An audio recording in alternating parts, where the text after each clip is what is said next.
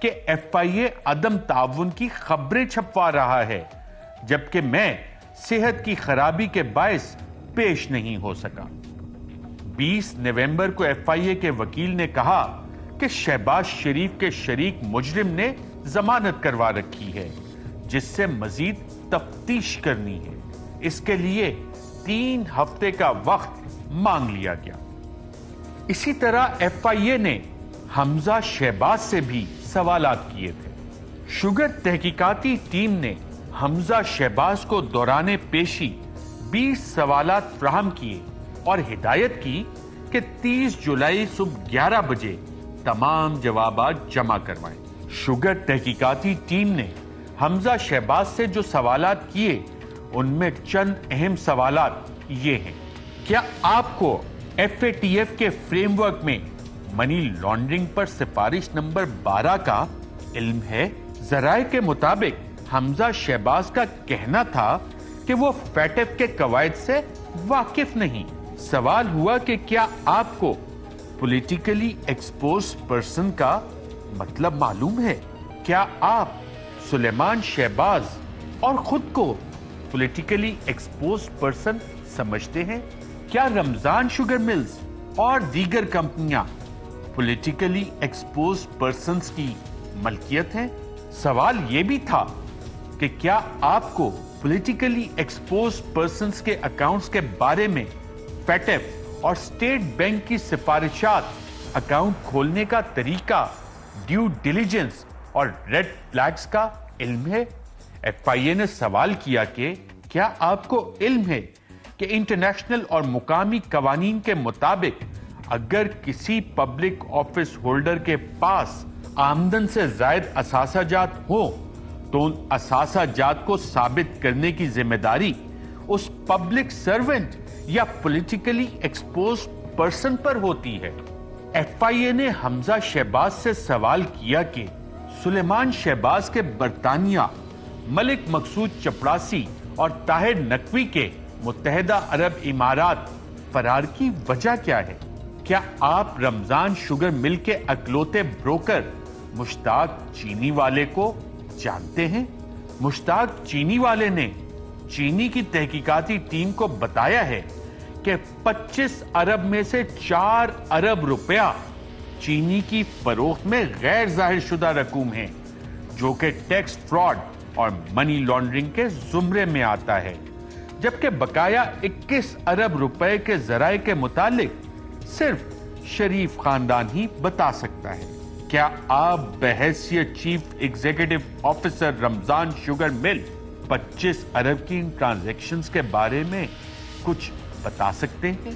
ذرائع کے مطابق اس سوال کے جواب میں حمزہ شہباز کا کہنا تھا کہ وہ رمضان شوگر مل کے سی ای او ضرور ہیں، مگر اس مل کے چپڑاسیوں اور کلرکوں کے اکاؤنٹ میں کس نے 25 ارب جمع کروایا وہ اس کے ذمہ دار نہیں ہیں۔ حمزہ شہباز سے سوال ہوا کہ 25 ارب میں سے 90% رقم ایک مخصوص طریقہ کار سے اکاؤنٹ سے نکلوائی گئی تاکہ رقم کا منی ٹریل توڑا جا سکے اور کیش ٹرانزیکشن الرٹ بھی جاری نہ ہو، اور یہ سب ایک ہی کیش بوائے کے ذریعے کیا گیا۔ کیا آپ کے خیال میں یہ ایک اچھی کاروباری ٹیکنیک ہے؟ ایف آئی اے نے حمزہ شہباز کو کہا کہ آپ سے یہ سوال اس لیے پوچھا جا رہا ہے کیونکہ آپ کے پاس 8 کمپنیز میں بحیثیت سی ای او یا ڈائریکٹر کام کرنے کا وسیع تجربہ ہے۔ حمزہ شہباز سے سوال کیا گیا کہ اپنے خاندانی کاروبار میں 2008 سے 2018 تک کی گئی تمام سرمایہ کاری اور ڈائریکٹرز کی طرف سے دیے گئے قرضے کی تفصیل بما کاغذی کاروائی پیش کریں۔ رمضان شوگر مل کے ملازمین، کلرکوں، چپڑاسیوں اور مزدوروں کے نام پر 8 ارب روپیہ پایا گیا ہے۔